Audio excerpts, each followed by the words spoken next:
দোরাতে গুম হারাম বারে চুলকানি সার প্রকার 14 গোষ্ঠী করিব সরকার ভোট দিয়ে সুযোগ দিবেন বাকি কামামার সার পোকা সমূলে নির্মূল করিব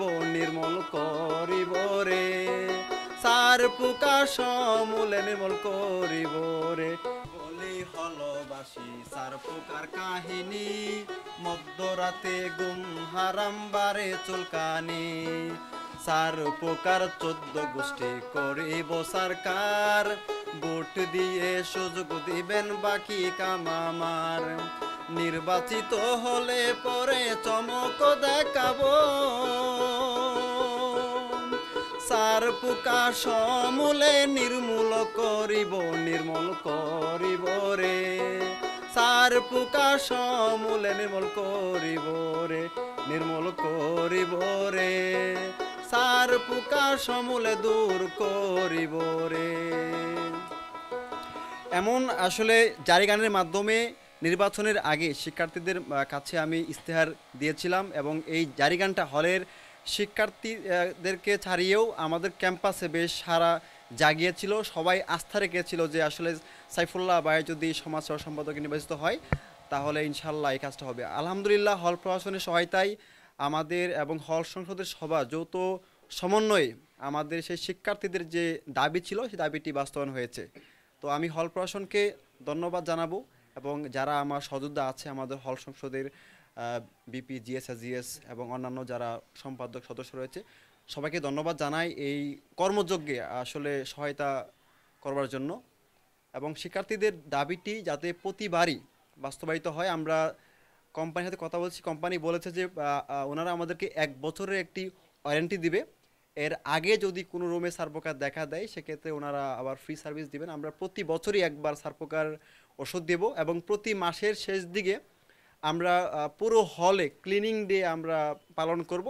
সেক্ষেত্রে আমাদের প্রত্যেকটা রুম আমরা খুব সুন্দর করে পরিষ্কার করব। আমরা বলেছি যে যার রুমটা সবচেয়ে বেশি পরিষ্কার হবে তাকে আমরা প্রাইজ। অবশ্যই আমাদের কাম্য ছিল তাদের কাছ থেকে এটাই যে তারা যেই ইশতেহার বা যে প্রতিশ্রুতিগুলো দিয়েছিলেন তারা সেগুলো রাখবেন এবং তারা সেই অনুপাতে কাজ করছেন দেখে খুবই আনন্দিত। এবং আপনি দেখতে পাচ্ছেন এখানে আশেপাশে অনেকগুলো খাটের, অর্থাৎ যে খাটগুলো আমরা আগে ব্যবহার করতাম সেই খাটগুলোর পোড়া অংশ আছে। আমরা সারপোকার উপদ্রব এতটা বেড়ে গেছিলো যে আমরা খাট বের করে এনে পেট্রোল দিয়ে খাট পোড়াইতাম এক সময়, যাতে সারপোকা থেকে কোনোভাবে কোনো একটু নিস্তার পাওয়া যায়। সেখান থেকে পুরো হল প্রশাসন এত সুন্দর একটা উদ্যোগ নিচ্ছে, সাথে আমাদের নির্বাচিত হল সংসদ প্রতিনিধিরা আছেন, সবার প্রতি অবশ্যই ধন্যবাদ এবং আমরা এরকমটাই আশা করব তাদের থেকে। এইটা সারপোকা নিধন কর্মসূচি যেটি রয়েছে সেটি হচ্ছে 3 দিন ব্যাপী চলবে এবং যদি 3 দিনে সম্ভব না হয় সেক্ষেত্রে মানে পরিস্থিতি অনুযায়ী সময় বৃদ্ধি করা হবে। আগের কথা যদি বলি, আমরা যখন ওই যে ধরুন পড়াশোনা শেষ করে ধরুন ক্লাস থেকে আইসা আমরা রুমে ঘুমাইতে যাইতাম, তখন ঠিকমতো ঘুমাইতে পারতাম না। ধরুন আমার ফ্রেন্ডের পরীক্ষা চলতেছে, ও পড়াশোনা শেষ করে ঘুমাইতে যাবে কিন্তু ঘুমাইতে পারতেছে না, কারণ সারপোকা ও রাতে 3টা 4টা ঘুমাইতেছে, 3টা 4টা ঘুমাইয়া সকালে উঠে আবার পরীক্ষা দিতেছে। তো আলটিমেটলি আমরা ঘুমাইতে ঠিকমতো পারি নাই, কিন্তু এখন যেহেতু স্প্রে দিতেছে আর একটা নতুন খাটের ব্যবস্থা করছে, তো আমরা আশা করি যে এটার নিধন হবে আর কি।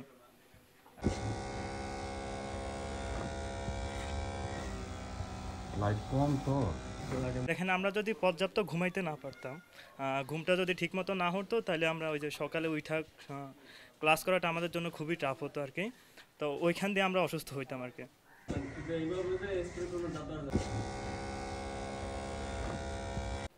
আমরা আমাদের যে হল প্রশাসন আগে থেকেই চেষ্টা ছিল, পরে যে যারা নির্বাচিত হয়েছে তাদের উদ্যোগে হল প্রশাসন মিলে বিভিন্ন কোম্পানির সাথে আলাপ করে আমরা ছাত্রদেরও বহুত দিনের দাবি ছিল যে যাতে আমরা লেখাপড়া করে সুন্দরভাবে ঘুমোতে পারি।